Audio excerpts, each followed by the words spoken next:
Hello, hello, hello, Vicky. Long time no see. Hello, Hudson. Hello, Gabriel. Sorry. And good morning, Vicky. Good morning, That's Preston. good morning. I think. Oh, good morning, Melanie. Thank you for saying good morning. That's awesome. Long time no here. Good morning, Vincent. Long time no dance. Oh, and there's more chats to go. Okay, so that's the video people. And good morning, Hudson. Thank you for the avatar. Now the chat. Good morning, Vicky. I said good morning, Jean. Good morning, Vincent, who is always very early for class. Not calling him out, but there should be a portal for that. Hello, Hudson, who's fading in from white. Nice avatar. Nice. I still got to make a portal for that. Sorry. Good morning. Oh, thank you. Yes, the hat. Well, thank you. I mean, it's a little yes. Well, you can imagine the hair is gone. I mean, so it's all about the hat. The chemo is happening. Okay. Good morning, Vanita. Okay. All right, folks. It's been a long time. I missed you guys, honestly. You guys have been doing great work. All right, well, we're going to get straight back to work. I have a couple questions for you. Wait, who else is? Oh, and Amelia, good morning. If I didn't say, yeah, I think you guys are very on top of the work. Quick thing there. Oh, more people coming. All right, I'll save the announcements. Hold on a second. Who's that? Ah, yes, Jocelyn with the avatar. Professor, I have a quick question. Are Yes. you in the building by any chance? Like what days do you come to the building? All right. So usually, okay, good question. My official office hours, the official day that I'm in the building is Tuesdays. Tomorrow, at 11 a.m. is when I finish a class and go to my office. And tomorrow I will be there. If you want to come at 11 a.m., that would be great. Um, these days, often I have to cut our office hours short because of going to the hospital and stuff. But tomorrow I will and I can write it down for you, or you can text me. I'm going to write again in the thing. Hold on a second. You can text me to let me know you're coming or to make sure that I'm there. But yes, hold on a second. From 11 to what time? Well, it's officially supposed to be till 1 p.m. Okay. Sometimes these days I have to leave early though, but it, definitely between 11 and 12 to be very Okay. safest. Yeah, okay. But yes, thank you for asking here. And I'm writing this for everybody. Yes, good question. But do you think you can make it at 11 tomorrow or so Yeah, around? I'll probably make it at 11 and probably be there between 11 11:30 because you're going to be out by 12, right? To be safe, let's say that. But yes, 11:30 would be terrific if you can. That would be great, Melanie. And it Okay. is. And I'm going to write it down where it is. In fact, no, I'm glad you're asking. Uh, today, and more people are coming. No, because I know I haven't been in my office in a while because I keep being. So no, I'm glad you're asking. Hold on. So I'm going to write it again where it is to everybody. And hello, Vanita. Hello, Annie. Um, um, And even if, and even though Melanie just said it first, so she'll get the first priority. I mean, if she shows up at 11 or whatever tomorrow, like we're going to make because she's asking now, but anybody else, of course, can come as well. And if sometimes people have the same question, we deal with them at the same time, blah, blah, blah, blah, blah. But yes, oh, is this my, God, it's been so long. I don't even remember my office. Okay. No, this is my office. And just to be really super quick about this, since I know I haven't seen you guys in my office a lot lately, my office, which technically it's a lab, but whatever. It's on the fourth floor, but just so you all know, it's so easy to find that it's impossible to find. It's not in a typical place, my office. It's not where all the other labs and offices are in the back hallways. You don't go to the back hallways. You just come out the elevator. You come off the south side elevators. In other words, the elevators on the women's bathroom side. If you come out of those elevators and you just make a right, like you start walking toward the jaywalk, you don't go into any back halls. You just literally walk toward those windows for the jaywalk, and you would think that you're not even going to see an office or anything. But if you walk all the way to the windows for the jaywalk and look on your right, you'll see right before the windows to the jaywalk, there's a door that technically, well, there's a door and it says my name on it, everything. Again, you wouldn't, it's in such an obvious place you wouldn't think it's there. Like most offices aren't. Anyway, that's where I am tomorrow at 11 a.m. Okay. Oh, and thank you, private chat person. Yes, I'm looking more different, but I'm feeling great. Thank you for asking. Like, obviously, the chemo is doing a lot, but I'm feeling great. Thank you for asking. Also, I think, did you just have a hand up question? Or No, no? no hand up, Oh, no no, hand sorry. up. No, Okay. that was me. Oh, that was Annie. I'm sorry, Annie. Go. I'm confusing all the animated avatars. Sorry, Annie. Go. I put my hand down, but I was gonna ask you the same thing, like how are you? How was the treatment? Okay, no, thank you for asking. And I don't want to, no, and I know we've missed so many clients. And I'm so, and it's been such a spotty schedule. But no, I honestly, guys, this stuff, I mean, and I can, I'll have no secrets. I would talk about it in private forever. I mean, outside, but no, this stuff is, a lot is happening. Like I'm in the hospital a lot, and there was like 2 surgeries, and I've had 2 chemos out of 6 so far. And obviously I look different now, and I'm looking more and more different, but I feel great. Like science is amazing. And I feel great, honestly. And I'm exercising 3.5 miles. I mean, I'm running 3.5 miles a day. Like it's working. It's just so anyway, I'm very, very lucky, very blessed. But obviously I look different, and obviously it's taking me out of commission a lot. But no, it's working. So thank you very much for asking. Um, I look like I never. Thank you. No, and I think honestly, for if it, I hope it never, you never, any of you go through this or your family, but and I don't know what the secrets are. A lot of it's just luck, and I have a very lucky of all the we don't have to talk about it now, but I'm very lucky with the kind of cancer that I have. It's very treatable, blah blah. But also, I think it's helpful to keep active and keep involved in things that one loves, like work and exercise and stuff. Like I think if I were just sitting around, then I'd be much more tired. And anyway, I'm very lucky, but thank you. And you guys, all right, so back to physics. What am I saying? Back to physics. You guys have done a great job of keeping up with the videos and the work and your comment. Like I think I'm up to, oh, yeah. All right. Sorry, it's been so long. Okay. First of all, you're really keeping up with the work. I can tell. I really, and you still, even if you're not, like you still can, if you know what I mean. Um, but I can tell from the submissions that have come in, and some submissions get more feedback from me and some get less. And as you know, sometimes if I'm rushing, I first just give points and then give feedback later. Like, some get more feedback than others, but randomly. But I'm looking at everything, and I can tell that you're working hard and keeping up with stuff, even when it's from videos or from Professor Lou or whatever. And she gave me a great report, to the point where, as you know, I accidentally gave you an extra assignment that was due today or something totally by accident. I didn't even realize. And then many of you, it was way ahead of the material, and many of you even tried it. So that's amazing. So those of you who did try it, who didn't complain or whatever, you got lots of points for that, and it's totally noted. But that homework that was accidentally due today, that was about Newton's laws. That was my mistake. So if you didn't do it yet, you didn't do anything wrong. You're totally fine. You'll totally have time to do it, and you'll get all the points. I hope that's clear.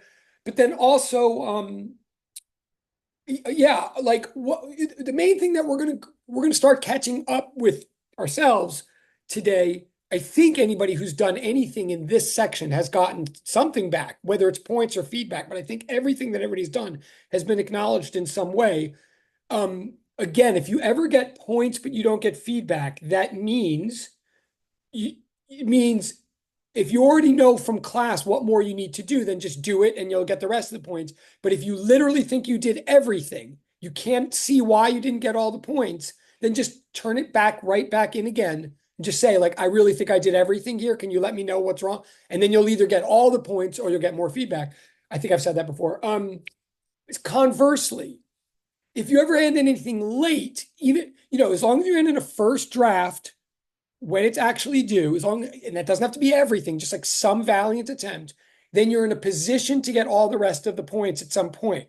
If you don't hand in the first draft on time, then technically, like, you can't get all the points, but how many points you don't get, it might not be that much if your work is really that incredible. Like, in other words, those of you who are taking a little extra time to hand in super thorough, super thoughtful, super extensive work, I see what you're doing, and I see you're making a choice to take. And so that's a good choice. If you know what I mean. If it's not clear, you can ask me in office hours. But so in other words, I think everybody's doing great work, honestly, especially with the schedule that's funny both between me and the holidays. It's a confusing schedule. So I think everybody's really doing a great job of staying on top of things. As soon as I stop yapping, which I will in a moment, what we're going to get to today, like most of the problems in the recent homeworks, they were gone over in the videos, and I don't want to be redundant and waste your time and like redo all the videos now. But the one big problem, the one big assignment that's really worth discussing and that transitions us into the new material is the literal problem called BigOlDuck. Now, yes, I know that you watched it in the video, and I could tell from a lot of the homework that was turned in and the comments that were turned in on the videos, like a lot of people got a lot out of the video. You clearly paid attention and came a long way with the BigOlDuck problem. But at the risk of wasting anybody's time, I'm going to say I think there's still enough that's confusing. I got enough good questions or incompletenesses about it that one problem, the BigOlDuck, is what we are going to discuss extensively today. Like I'm going to redo it today. Not all the other problems, just that problem. So we're in a moment, I'm going to, from start to finish, do the BigOlDuck. So I would highly encourage you two things. One, if you're really sure that you're totally solid on the BigOlDuck problem, and let me remind you again, it's the let me post it for a second. Hold on. The problem I'm talking about, let me share it just so we're clear.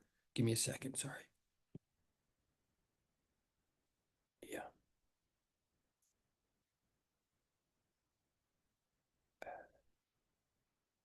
Okay.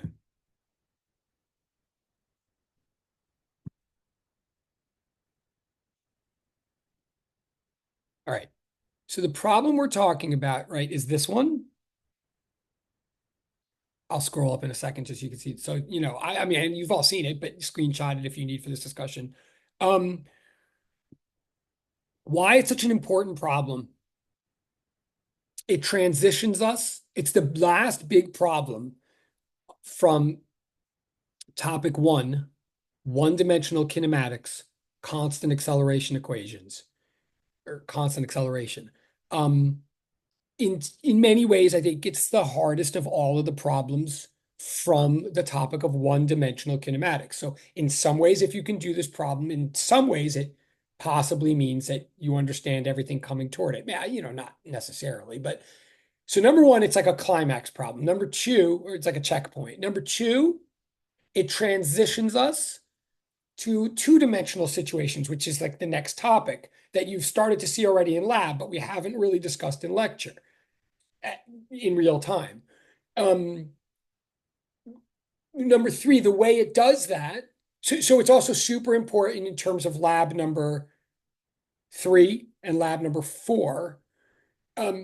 Also, this is a really good example of starting to see Galileo's principle of relativity, form number 5, in action, which many of you are asking about in your video response questions. Like many of you very persuasively said that with Galileo's principle of relativity, form number 4, which is when it starts getting mathematical, and form number 5, which is where it starts sounding dimensional, many of you said, I think I get the concept, but I really need to see examples, concrete examples, or I need to see this in action, or I need to see practice to know if I get it or not, which is totally true and totally fair.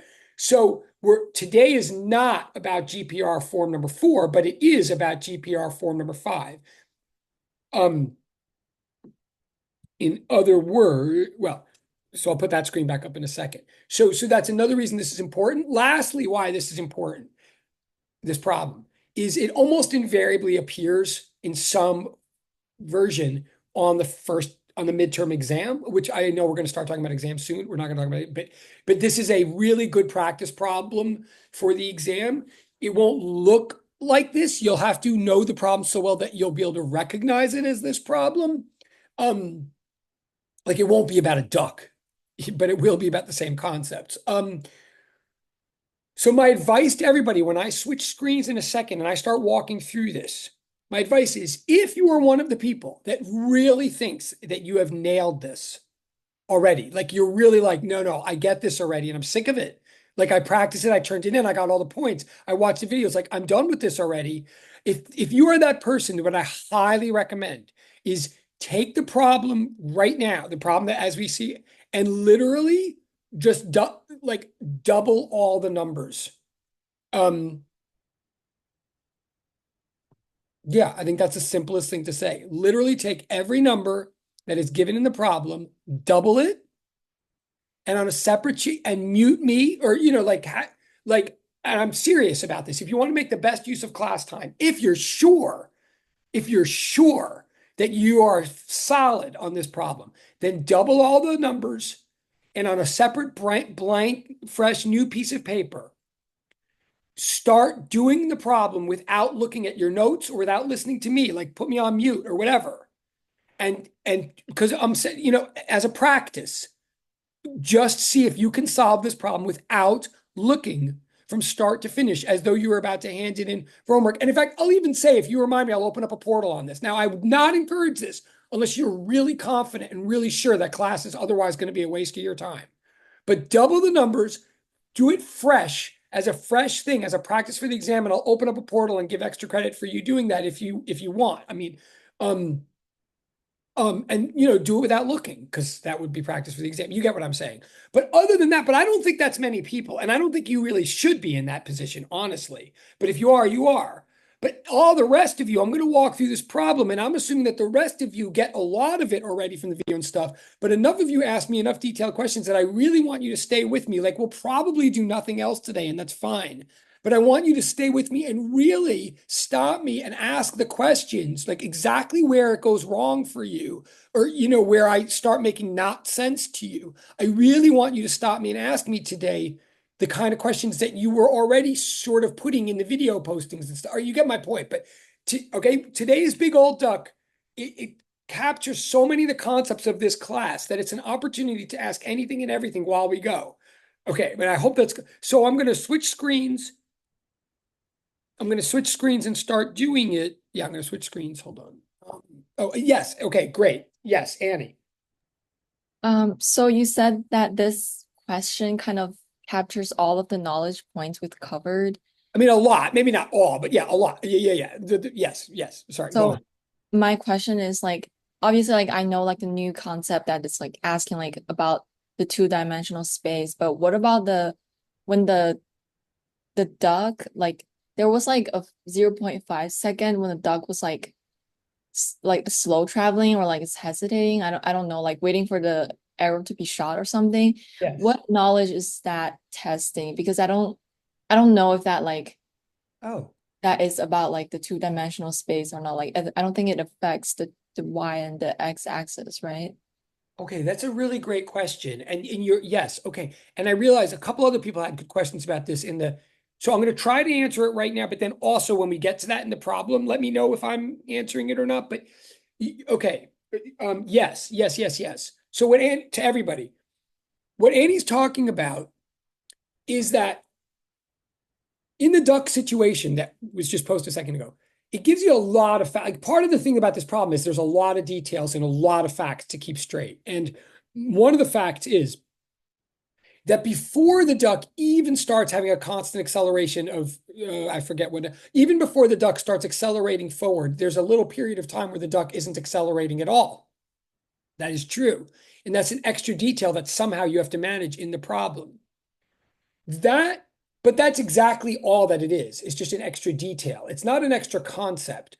And I'll show you how to manage the detail when we do it. But basically, what's happening there is we're saying that the horizontal motion of the duck actually has two segments, just like in our very first homework problem, homework 1B, number line. Like there was a segment where the instructor's going like this for a while, and then there was another segment where the instructor's going like this, and each segment had the same concept and ultimately the same equations, just different numbers characterizing each segment. And same thing here. The concept that is going on all horizontally for the whole time for the duck is constant acceleration. That's the concept. And every equation that you're using for the horizontal motion for the duck is always some kind of constant acceleration equation. The one detail that makes it advanced or intimidating is just what you're saying, that it happens that just like in homework 1, for the first segment of the horizontal motion, the acceleration is one particular constant value. And then after 2 seconds or whatever it is, I can't remember, after a certain number of seconds, then there's a new constant acceleration value So really, and I'm going to do it out. Don't worry, I'm not skipping it. But really, all you have to realize is that just like in homework one, first you do your constant acceleration equation for the first value, and the value of acceleration is 0 at first because he's not accelerating at all, or she's not accelerating at all. And you get an answer like how far the duck goes in that amount of time. And you just like put it over to the side. And then the duck starts accelerating. So you do constant acceleration, same concept again, just new value now. And the duck is going to go a certain amount of distance in that time. So you take that distance and ultimately you're going to add them together. I'm going to show you, but what I'm trying to say is you're absolutely right to ask about this. This is one of the extra details that makes the problem like so extensive. It makes you really have to be on your game. But the truth of the matter is it's all one concept. The concept is still just constant acceleration. Or bottom line, and I'm not just saying this to Annie, because other people asked about this too. So what I'm trying to say to everybody is the deal with every one of these constant acceleration equations is they are good and usable only and always to the extent that we have one value, one constant value for acceleration. So as long as you have a constant acceleration value to plug in, you can plug it into the equation. Every time the value changes, just do the equation again, is basically what we're saying now. Like, I don't, so that's my, again, we're going to do, but Annie, does that sort of answer your question? Yes, it answers. So Okay. basically, like there's like two knowledge points that you're testing. Like while we have to like recognize the separate like dimensions that are like functioning independently, we also have to like account for the fact that within that one like horizontal dimension, there's multiple segments. Yes, exactly. And so perfect question. And thank you for acknowledging like the answer that you got the answer. And yes, so to everybody, again, why we're going to spend this whole class period in a way on this problem is because, yeah, now I'm not guaranteed, look, and it is because of what Annie's getting at, that this problem is like it's like a classic physics problem. It is taking into account so many of the different concepts that we've gotten through the semester so far, including like, right, like that going segment by segment, looking at each segment of space and time as its own experiment. That's one of the concepts that's happening here. Yes, and we're putting them all together, but there's a lot of details to manage. So yes, I'm basically what Annie's saying.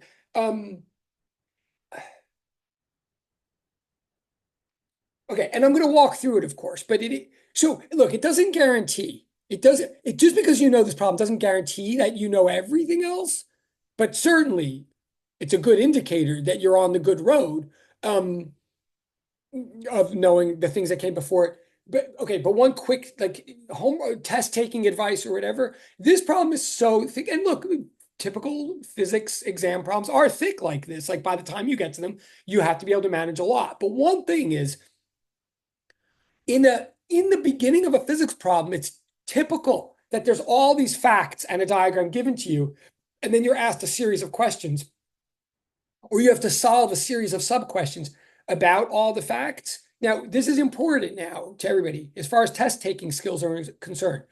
We don't try to trick you in physics, even though it looks very tricky a lot. Like physics is tricky, but we're not asking deliberately trick questions. Therefore, what I'm saying is all the information that is provided to you in a physics problem, 99% of the time, all the information is necessary and important to solve the problem. Like you do need to use all the information at one point or another in the problem. However, that does not mean that you're using all the information all the time in every piece of the problem. So it is really important to take all the information seriously, but you don't have to take it in all at once. Like particularly the detail that Annie is concerned with that I'm going to get to, like that is a detail that has to be taken into account eventually, but I shouldn't get overly concerned about it until I need to. I don't have to. This is why we write down all the facts in a diagram at first to get it all out there. But then we go piece by piece. Don't try to embrace everything all at once, all the time. No physicist does. That's why we learn all of these things one step at a time, and then we use them one step at a time and just put them together. Like, don't let the problems scare you into thinking that they're bigger than they are. No matter how big they are, they still go one step at a time. Okay, that's the overall thing. But all right, we're going to turn to the problem now. The main concept, one of the biggest concepts of the problems, is the one written right here on the board. Notice it's not even an equation, right? It's the fifth form of Galileo's principle of relativity. It's not even a new equation. It's important to realize that as big as the big old duck is, there's not one single new equation that you have to do in it. What you have to realize is that all the equations that we've ever learned so far are meant to apply to one dimension at a time. And now that we've entered this land where we're seeing problems that appear to be occurring in 2 dimensions, or eventually, like in the lab, 3 dimensions, or so. I mean, in lab 4, like eventually things are happening in 3 dimensions. The key thing to realize is, and ultimately from Galileo, is a three. For example, here it says n, right? N can be any number.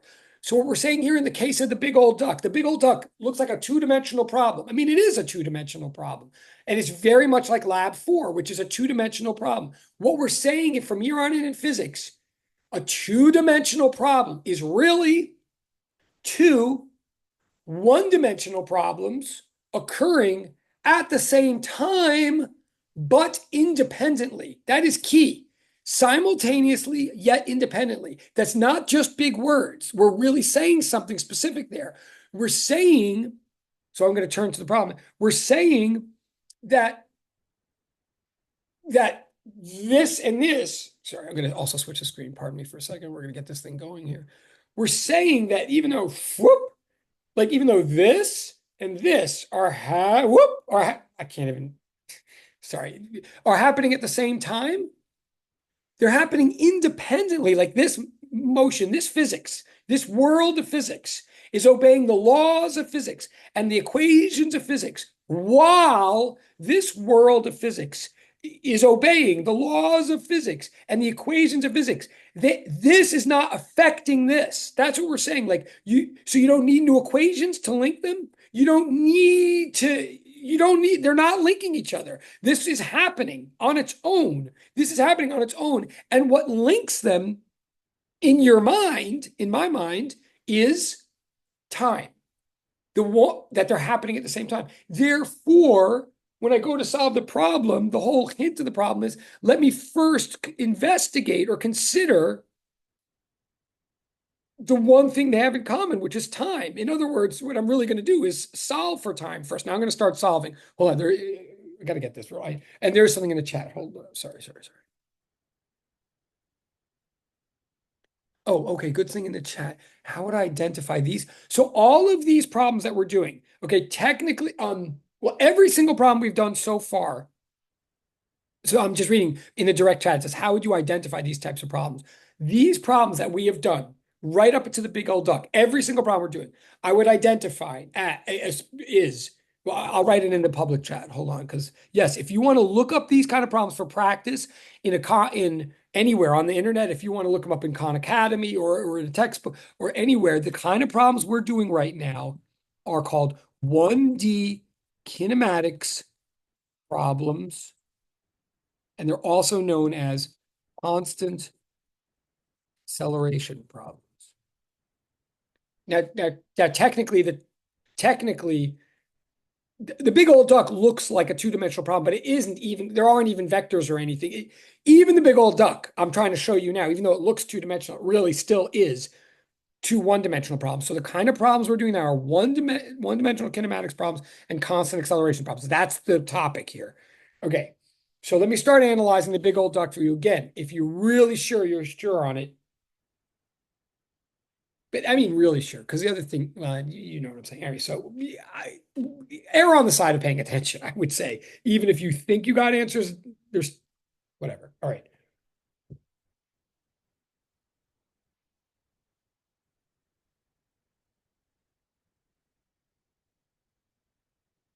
Also, pardon me for a second.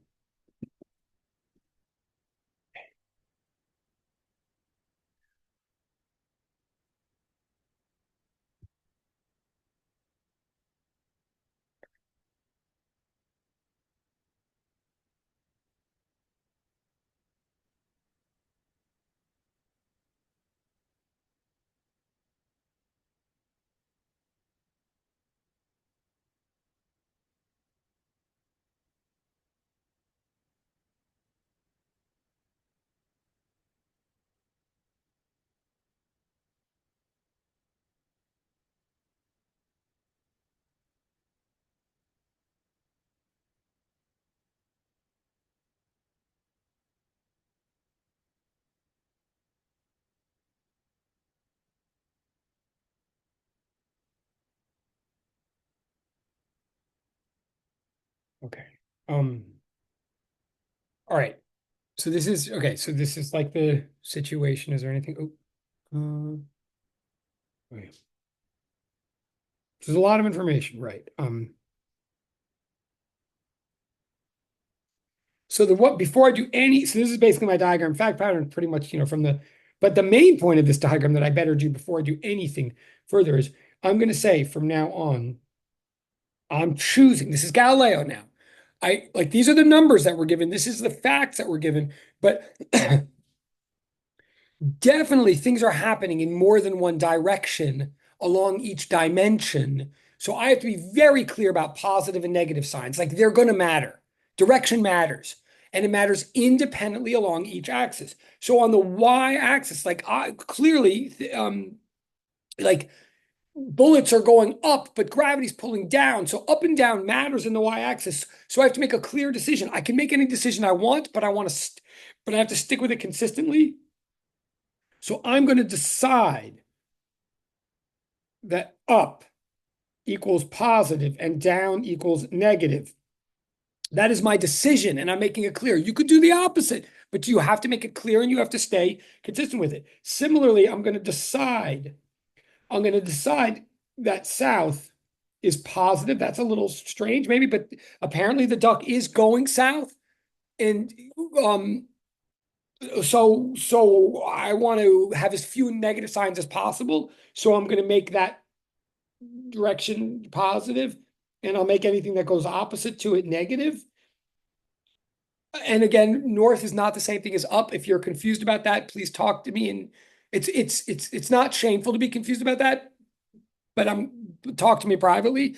Okay, so this is my situation. So I've labeled my directions, positive and negative. And notice I've labeled them independently for each axis. So I'm treating each axis like its own world with its own everything. All right.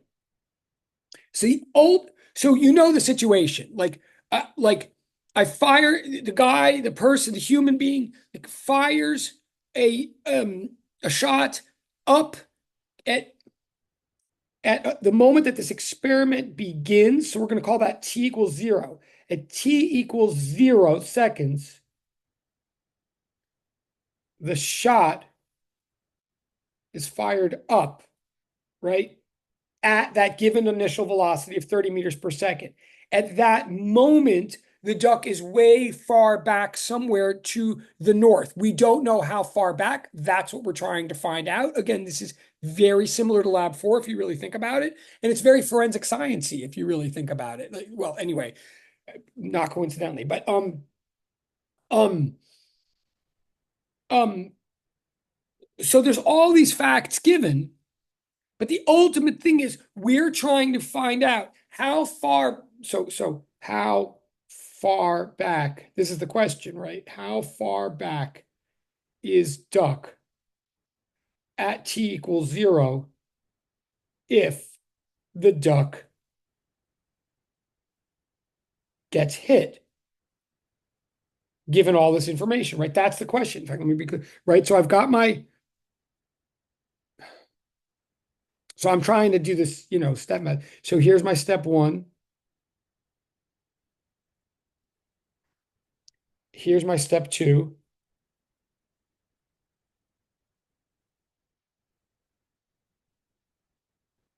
And again, stop me if anything's unclear. But now that's a big question. Now, often, if it were an exam problem, oh, sorry. Yeah, no, I'm sorry. Go, guys. Oh, yeah. Amelia, no, you good? Or everybody good? We're good? Okay.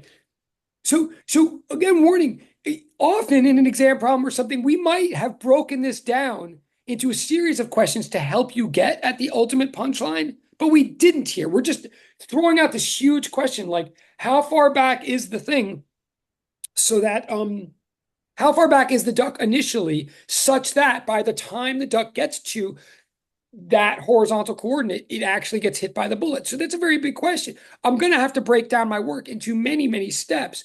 But I'm going to start by saying, so step 3, I'm going to abbreviate this since I just wrote on the front board. I think my first step, like there's a lot of equations I'm going to use, but the first thing I'm going to use in step 3 really is GPR form number 5. See, I already wrote it on the front page. My GDP here, my concept is that we got a seemingly two-dimensional situation, but really it's two one-dimensional situations occurring by their own laws of physics, but at the same time, which means to me,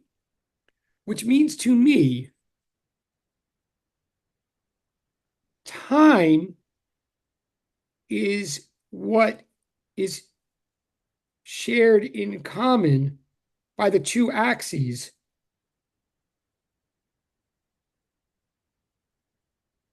Thus, we should solve for the time at which bullet or shot, whatever it's called, shot, bullet and duck occupy same position. Right? Like what we're looking, if the duck is going to get shot, which is the point, that means necessarily that the duck occupies the same point in space at the same point in time as the bullet.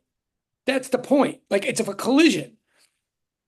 So what I say is let's solve for the time it takes both of those things to occur. Now, I don't know how much time it's going to take offhand. I don't know how much time it's going to take the duck to move horizontally because I don't have enough information. Like it's going to take whatever it takes until it hits. It's going to go until it's shot by the bullet. But the bullet, I can figure out. I can figure out how much time it takes the bullet to get to the height of the duck. I can figure out. So let me write this down. Well, I can and should start by figuring out how much time it takes the bullet to get to the height at which the duck is because, and this is the key, because it doesn't matter whether there's a duck there or not. The duck is at a certain height. For the bullet to have to hit the duck, it has to get to that height. The laws of physics will dictate how much time it would take the bullet to get to that height, whether or not there's a duck there. This is what I mean by independently. Like, so I'm going to write this down. The amount of time it will, and this is what all those practice problems from the other videos and from the other classes were really about. Like at a certain point in physics, we get used to, I mean, you have to practice. But at a certain point, if someone just says to you, I throw a ball, I mean, and this literally was one of the practices, right, from the video. If I say to you, I throw something up at a certain initial vertical velocity, how much time does it take to get to a certain height? You can figure that out from logic and or the one-dimensional constant acceleration equations. That's physics. So we're going to do this. The amount of time it will take the shot to arrive at a certain height is dictated by the laws and equations of physics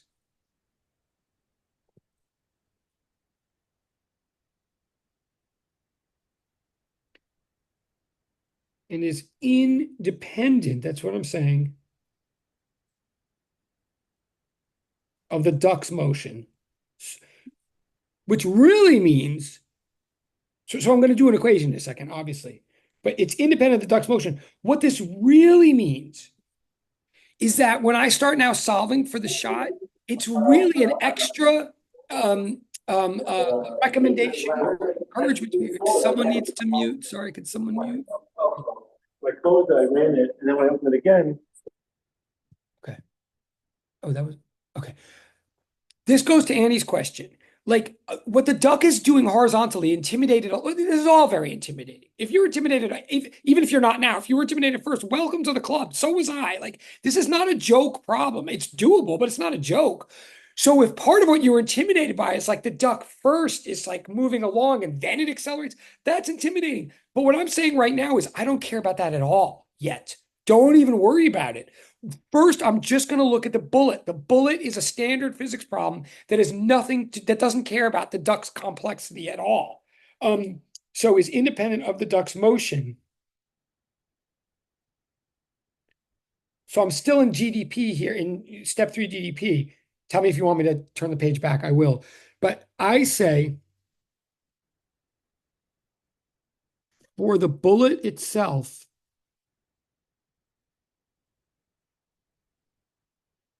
for the bullet's motion along the y-axis, the vertical axis, I'll say.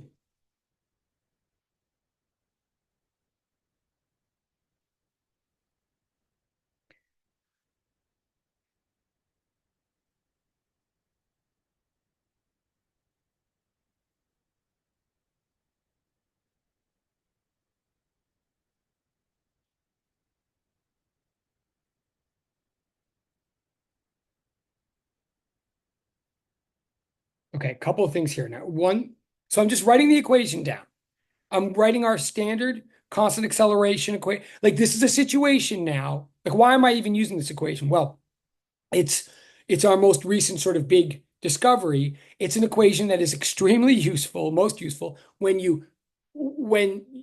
when you have a constant acceleration value, when you have an initial velocity value, and typically you have a time value and you're looking for displacement. It's going to turn out here that we have displacement, we're looking for time. But we have 3 out of 4 variables. This is the one. Couple of things. Strictly speaking, it's displacement equals 1 half at squared plus v naught t. In other words, final position minus initial position. When I was carefully labeling my whole picture, and I carefully labeled my pluses and minuses. One other thing I should have done, and I apologize. I should have also been careful about where my zeros were. So I apologize, I didn't do that right now. Like, I'm assuming I'm going to set y equals 0 to be the bottom, like wherever the hunter is standing on the ground, right?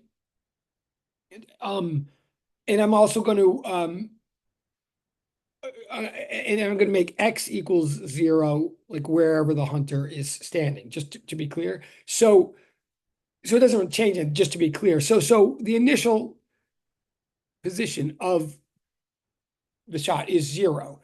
So this is the equation that I'm going to use. Now, before I start filling in or whatever, it's just something in the chat. Yes, great question, Hudson. Yes. So Hudson asks, is the reason why I made why I made up positive and down negative and south positive and north negative to emphasize the duck's movement is independent from the bullet's motion? Oh, actually, it's a doubly great question. And please submit for points. So first of all, I think there's 2 things he's getting at here. But the answer is yes. Like, yes. First of all, absolutely from here on in, every axis gets its own labeling. Plus and minus from here on in always applies to one axis at a time, to every axis. So yes, I had to label each one. But also, if Hudson's also sort of asking, is that why I did this kind of weird thing of making like plus and minus in the obvious way for one and sort of in the non-obvious way for the other? Partly, yes, I'm trying to do that to show you that, right, they follow their own rules. You're right. Like, in a way, I made, like, because most people would often think of north as positive. You're right. So partly I did a weird thing. Yeah, partly to show, like, dudes, the rules for one, or the choices for one do not necessarily follow the others. That's correct. But also, to be a little bit more honest, the other reason I made south positive is because that's the direction the duck is going in. And honestly, I can't offhand think of anything that's going to go, nothing's like really going to go north.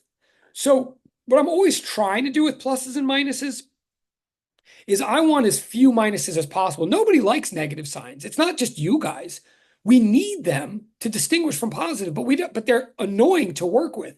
So we always try to make the direction that's going to be used the most as positive. In fact, two of you asked about this in the video, like response questions, like in some of the video in the problems when I'm just dropping something, where I'm literally just dropping something and it's just falling down. We tend to make down positive because if everything is going down and nothing is going up, there's no reason to like we don't want negative signs. So when something's just going down, we make it positive. Here, something's just going south, so we made it positive. I don't know if that, but so yes, great point, Hudson. Again, all these things are up to you. This is the issue. The issue of Galileo is you make choices about your perspective. The good news is you get to make a choice. The bad news is you have to make a choice. That's what's tricky about physics. That's why Galileo, like all these different versions of Galileo are saying it's always about how are you looking at this? What's your perspective? Where are your minus signs? What are your axes? It can be up to you. You can make choices that make things much more convenient than you might have realized. But you can't not make a choice and you can't drift from your choice. That's Galileo. But okay, all right. So Hudson just got triple points for bringing it full circle. Awesome. Thank you. Also, the avatar. Okay. The animated. Okay. Now, speaking of choices. And again, for those of you who sort of already understand this problem, but you're doing the responsible thing of tuning in, I'm trying to say things now that I didn't say in the video, maybe. So, I'm trying to make it work. So, for example, here's our standard equation. Notice sometimes it can be written for X, sometimes it can be written for Y. It's one dimension at a time, any dimension. This equation works. So now let me make it clear. I'm applying this equation to the Y-axis. So I'm going to make it super clear before I go any further. I'm going to say what I'm really saying here is the displacement along the y-axis equals 1/2 times the acceleration along the y-axis. So I'm going to put a little subscript there to make it clear to myself. We've never done that before. I'm doing it now. Times the time squared. Now I'm not putting a subscript on the time because the time is the same for everything. Plus the initial velocity along the y-axis. Now that's really important because one thing you might be intimidated by in this problem or notice is there's more than one initial velocity given. Arguably, there's like 3. I'm back to Annie's question. There's a lot of information being given here. But one of the initial velocities is how fast something's been thrown up. And one of them is how fast the duck is going horizontally. So let's start putting subscripts to make things explicit. Each axis is its own world of physics. Each frame of reference, coordinate system, is its own world of physics. So I'm going to put these little subscripts. Again, you might think that the physics is looking more and more complicated, but if you're following step by step, we're actually trying to make our life more and more simple. And I can't emphasize, you get we're not doing this to intimidate you. We're doing this to keep track of what's going on. Anyway, so this is the equation I have so far, right? And sidebar. I try to postpone numbers as long as possible. Doing the physics means setting up the math, thinking of it in general terms as long as I can, and then plugging in numbers at the last minute. It's not a math class. It's a physics. Anyway, you get my point. So here's the equation I have so far, right? Now, before I even plug in numbers, I'll start plugging in the numbers now, like to emphasize what I know and what I don't know. Like y is the displacement from the the vertical displacement from the shooter to the height of the duck. So just purely that vertical displacement. So that's given as plus 40, like the displacement, the bullet. We're looking at how much time it's going to take a bullet that is shot at 30 meters per second in an upward direction to travel 40 meters in an upward direction. So it's traveling up. We said up is the positive direction. So like this is literally a plus 40, right? Equals 1/2. Now what's the acceleration? Okay, don't be fooled by that 16 or anything like that. We are talking the vertical axis here. We don't care about the duck yet. So in the vertical axis, there is gravity. And what you learn from all the other videos is the downward constant, the constant acceleration due to free fall, due to gravity near the surface of the earth is always downward approximately 9.81 meters per second squared, which you learn from the videos. You can always, unless you're literally in a lab, you can round to 10. The 10 is not always negative. You can always say 10. It's not that it's always negative, but it is that it's always down. Gravity always points down. Whether you are moving up or whether you are moving down, gravity is pulling you down, right? It's a constant acceleration regardless of what your velocity is. So it's always down. If we have decided to call down negative, as we do in this problem, then it's going to be a negative number, right? So I'm saying in this problem, I'm plugging in -10 as the acceleration due to gravity. I mean, we could have even, I could even add one more step to be super clear. We're saying the acceleration in the vertical direction in this problem is the acceleration due to gravity, right? Oh, and at this point, sorry, one other thing. I don't disagree. I'm just going to make, well, no, okay, we're basically now up to step 4 is what I'm saying. So.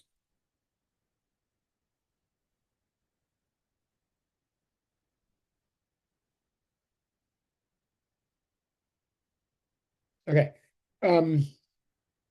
So 1F10. Now, what's the time? I don't know. That's what I'm solving for. And what's the V naught Y? The V naught, the initial velocity in the vertical direction. Well, that's given us 30, not 20, right? And stop me if you're confused, but it's given us 30 and it's just given us a number, but I've decided that up means positive. I didn't have to, but I did. So that's a positive. So here's my equation, right? Plus 40 equals 1/2 -10t squared plus 30t. I'm solving for t, so I'm just going to simplify it a little bit. I mean, anyway.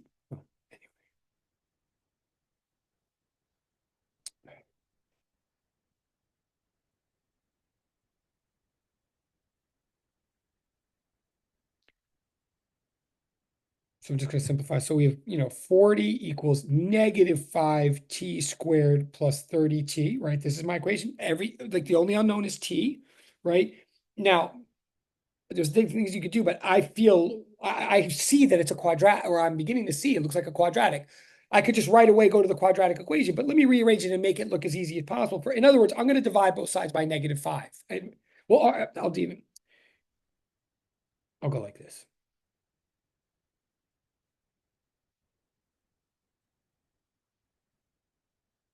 I'll make it look like a quadratic like that, right? And then I'm going to divide both sides by -5. So I get t squared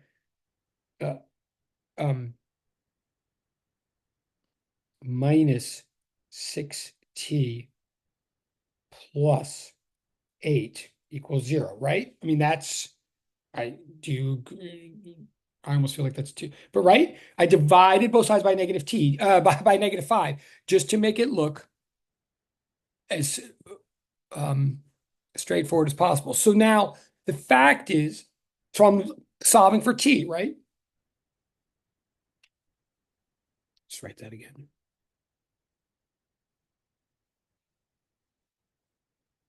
So, I mean, the fact is I could use a quadratic formula right now, or I could complete the square if you like doing that. I mean, or I could even use a graphing calculator. Like but I feel like now it's actually factorable. It happens to be. It won't always, but the numbers are nice here, I believe. So I can factor.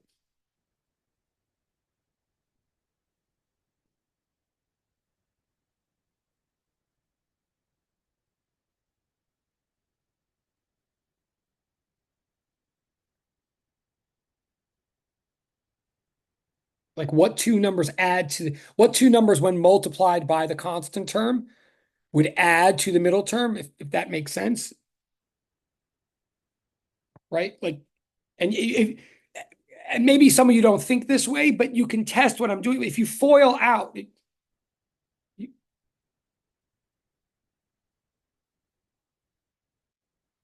right, the first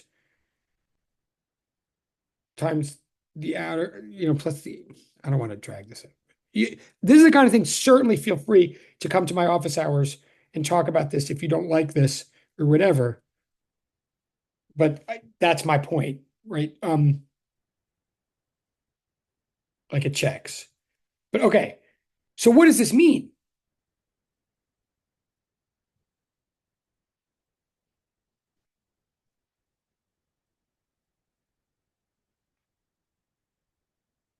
Okay, let's pause for a second.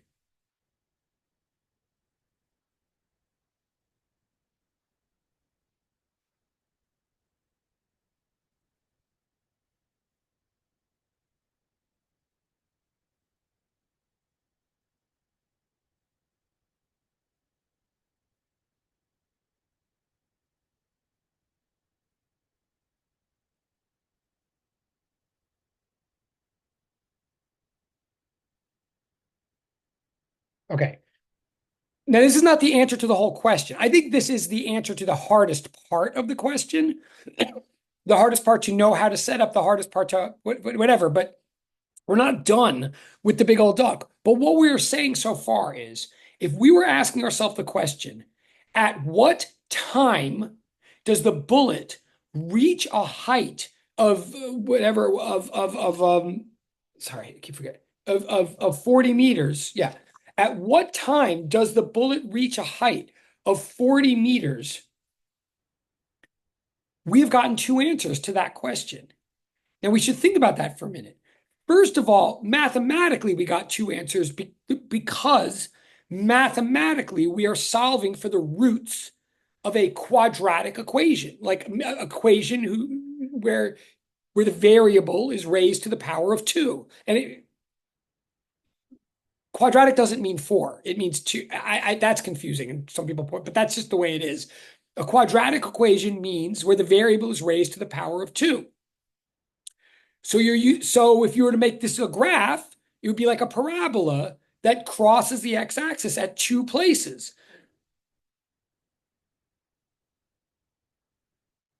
That's fine, but it's got to mean something in the physics. The math is supposed to be the language that's explaining something that's actually real in space and time. So what's going on here?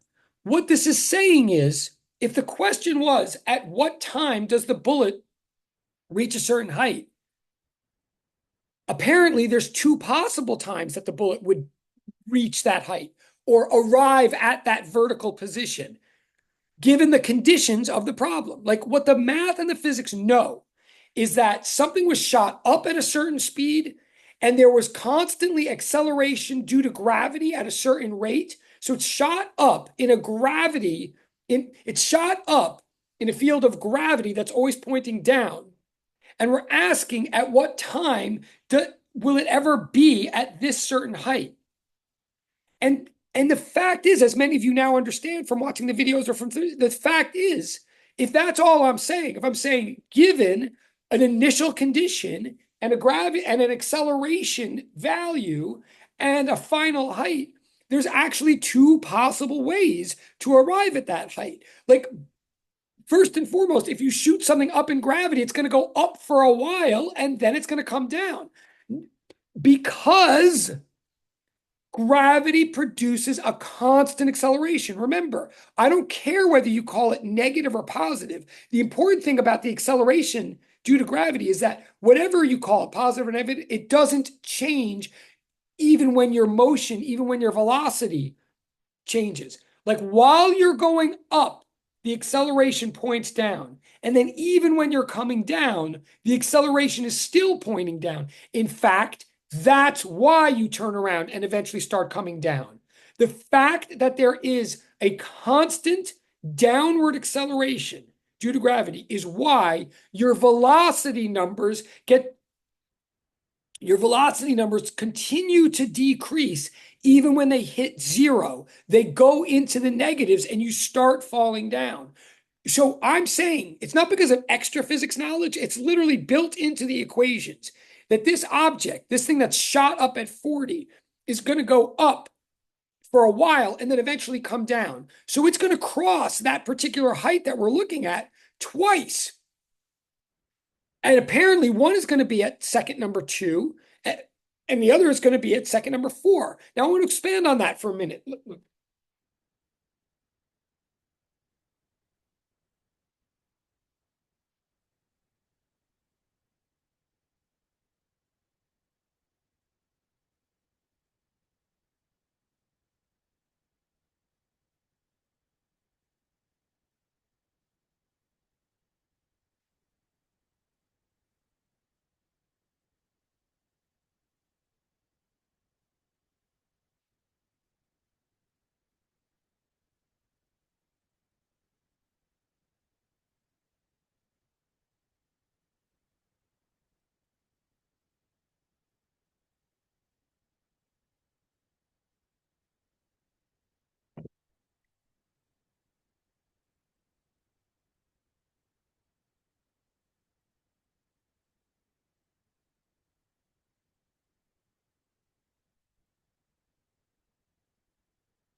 now I don't remember if I said this in the video or not, but I'm gonna say this now. Like, I think this makes some sense. 2 times, one up, one down. That's one thing you could say. Okay, 1 time up, 1 time down. But I can make more sense out of this. A number of you picked up on the fact that I was really trying to emphasize in one of those videos, like, try to make sense before you set up equations and then check with your sense after you plug into equations. Like, the equations are meant to capture, they're just meant to be efficient. They're not supposed to be black magic. It's all about sense ultimately. So some of you even asked me, wait, I don't get, like, what do you mean making sense out of things without the equations? Like, give me an example. Here's an example right now, how to make sense out of this, even without all this AT squared stuff. I'm going to ask, so it's like sidebar. It's not it's not off the topic, but it's like, whatever. This is like extra bonus thinking. Sidebar.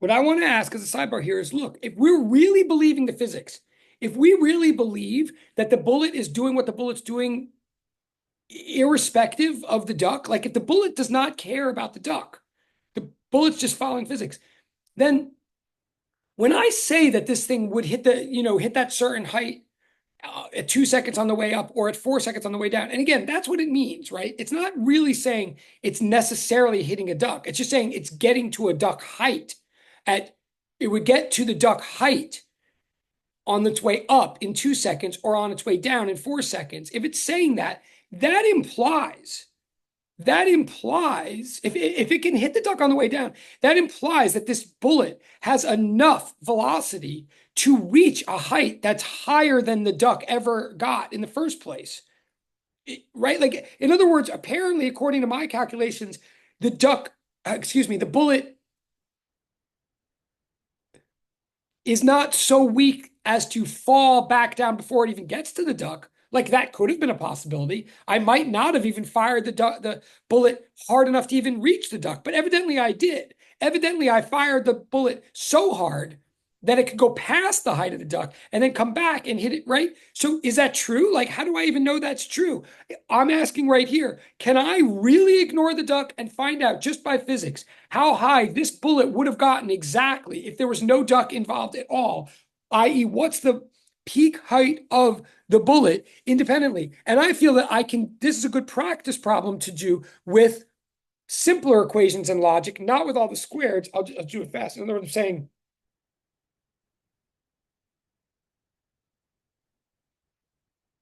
the initial velocity of the duck is 30 meters per second, right? Therefore, I think, well, I'm going to write it. I'm just going to say, I'll say the logic and then I'll quickly put in the equations. I think logically, I shouldn't say logically. How about conceptually? In other words, it is the equations, but without writing the equations down. I think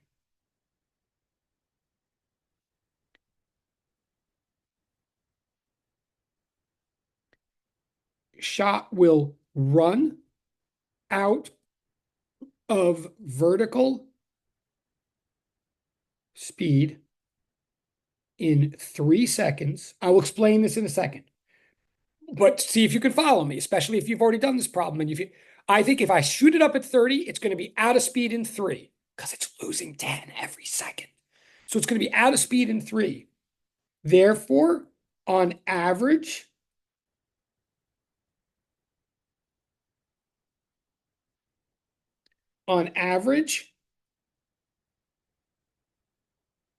the upward average velocity is 15 meters per second. Where did I get 15? It starts at 30. It'll end at 0. So on average, it's going 15. It does this for 3 seconds. hence y, hence I'll say the peak height.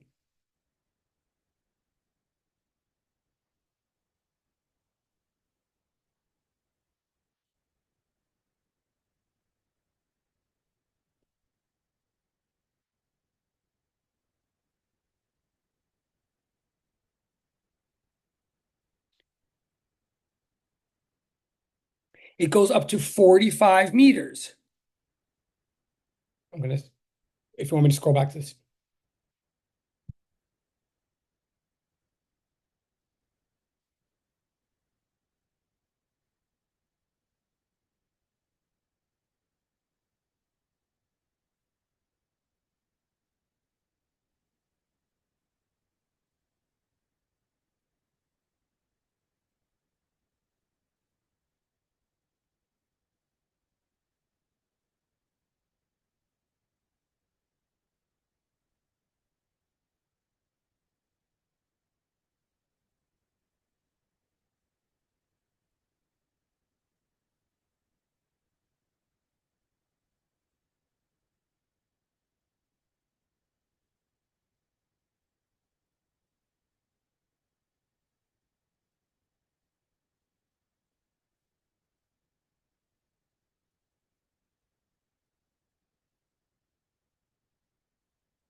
Okay.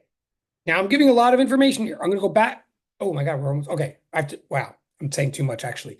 Okay, I got to finish the problem in 7 minutes. But and think about this later if it's too much right now. I'm just trying to say this is all more practice and practice to see if you see how everything is working. I'm saying this duck, if there, I mean, this bullet, if there was no duck, it would go up to a height of 45. At that point, it would have zero velocity and start falling down. From all the videos and everything you guys practiced, in 1 second, you fall down 5 meters to the height where the duck is. So it's not a coincidence that the two answers for the two times are 2 and 4. They are equidistant around 3. 2 is right before it gets to its peak height, and 4 is 2 is 1 second before it gets to its peak height, and 4 is 1 second after it gets to its peak height. And it all fits together. It's probably too much information right now. You could think about it later. But I'm saying 2 and 4 are the two different times that it would hit the duck. And you can test that by realizing that this bullet would have gone 3 seconds to a height of 45 if the duck weren't there. So now what do we do with this? Now, since we only have 5 minutes, now apply the horizontal direction, the x-axis. This is where the Annie part comes in. We're just going to do it in 2 steps. Like first, segment 1, I'll call it segment A. So segment A, x equals 1/2 at squared plus v naught t. Like this is my same equation over and over again, only now I'm in the x-axis, so it's all the x. I'm doing this quick because we have 4 minutes. So same equation as before, but now I'm just looking at the x-axis. Like, so the question is apply x-axis, like how, the question is how far does the duck go in this time that we just solved for, because both has to be the same time. Okay, so first in segment A, there is no acceleration at all. Acceleration is 0. So it's just in segment A, the unaccelerated, it's just x equals v naught t, which is the same thing as saying displacement equals average velocity times time. So the initial velocity before the acceleration kicks in is 20 meters per second. And he does that for a half second, we're told in the problem. So in segment A, the duck just travels 10 meters. So we just know that no matter what, the duck has to be placed back 10 meters at least, because it's going to do at least that. But then the duck does more. Segment B, we'll do this very quickly. The duck also has accelerated motion. So we plug in the same equation, but now the acceleration isn't 0, it's 16. So x equals 1/2 16 t squared plus what's the v naught? It's 20 times t. And now we're just going to plug in the 2 different values for t that we solved for, right? On way up, x equals 1/2 16 I'm sorry, 2 squared.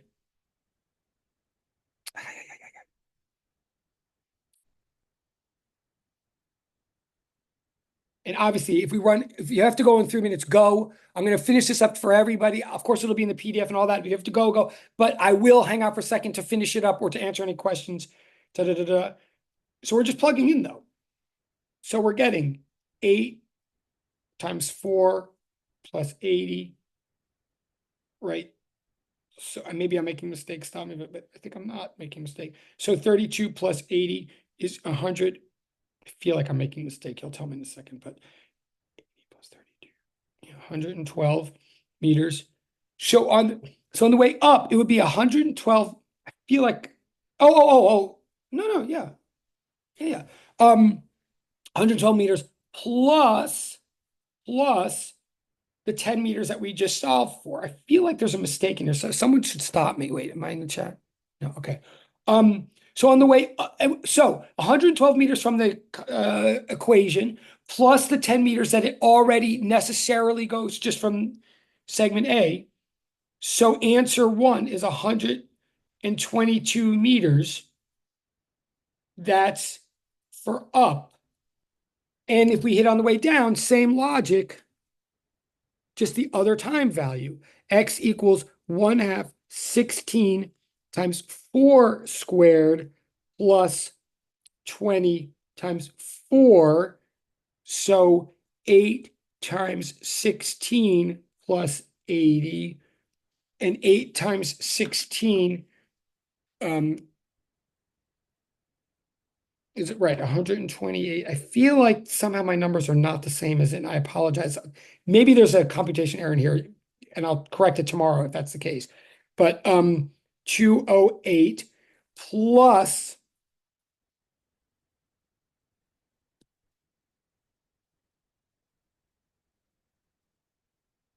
so X equals 218 meters.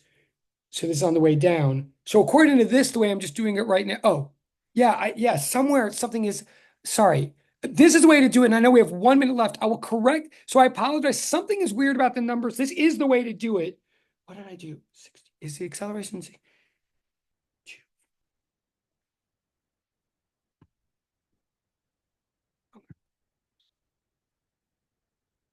did I do?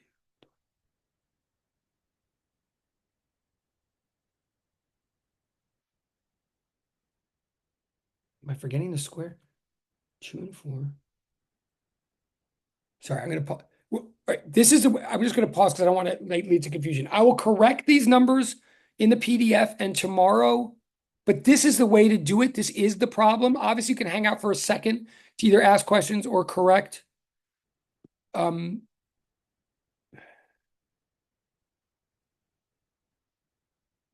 well, for one thing, 20 times 2 is not 80. That's part of it. Wait.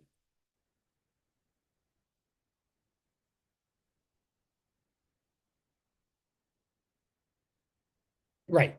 That's the problem right there. Right. 72. Right. 8 times 4 is 32. 72. Okay. So yeah, so you have to go. And I apologize for this weirdness. I'm correcting my own sake at this point, and if anybody wants to yes, have a good day. Have a good, and I'm going to turn off the recording too. Okay. Sorry for the confusion, but this is the problem. I'm going to stop the recording. I'm going to sit here for a second and just get this correct, and it'll be correct in the PDF.